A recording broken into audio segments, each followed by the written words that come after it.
So moving on to our next chapter, um, following why should we measure performance, our next logical question, I think, for the coach is, if we agree that we should be measuring things and how the players are performing, what are the things that we think we should be measuring, and what are the things that we think maybe we don't have time for measuring or are lower priority on our scale?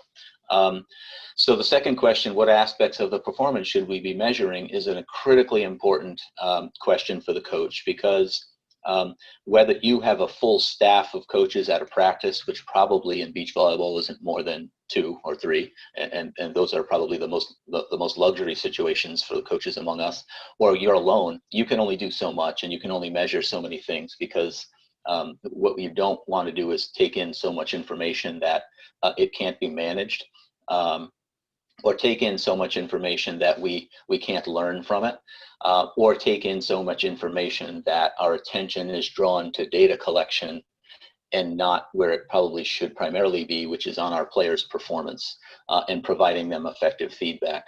So when we're deciding what performances we should measure, we're going to make mistakes.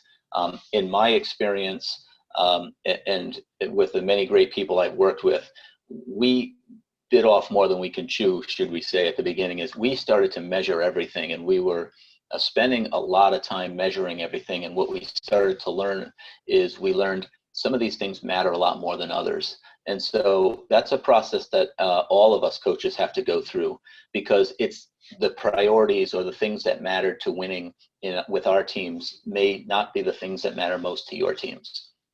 So for example, at the elitist level, I think most people would find that siding out or getting a first ball kill and serve receive is closely linked to winning the game in beach volleyball.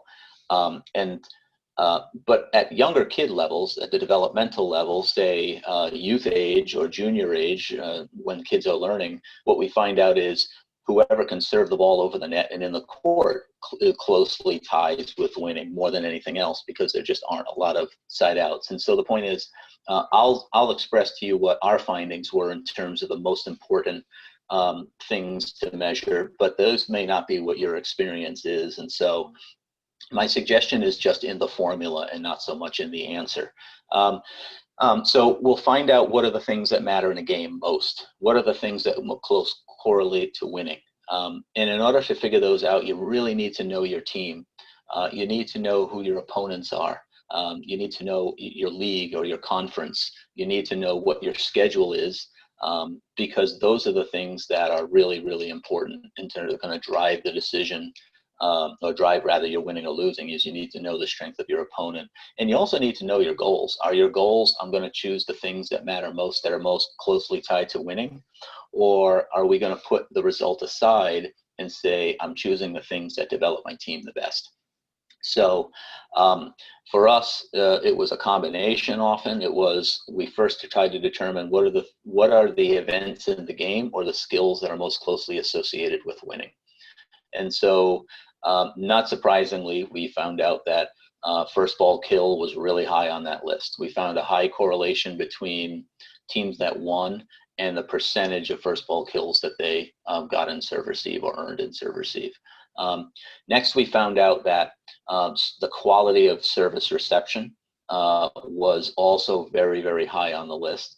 And in fact, we found a close correlation between quality of reception and ability of the team to earn first ball kill. So those two things, after a lot of time and a lot of data analysis, rose to the top of our list. We then started to see that the quality of setting was very closely connected with first ball kill, and in fact was influenced by the quality of reception. And then we just continued to go down the list and figure out what were the more important skills or events in the game, and we started to measure those when we found out that we couldn't measure everything else. In the next section, what we'll start to talk about is what were we measuring, what were the things we found most important, and what were the standards? So how often did we need to get first ball kills? What was our percentage of in-system passing that we thought we needed? How often did we need to serve the ball in the court? How often do we need to score in transition?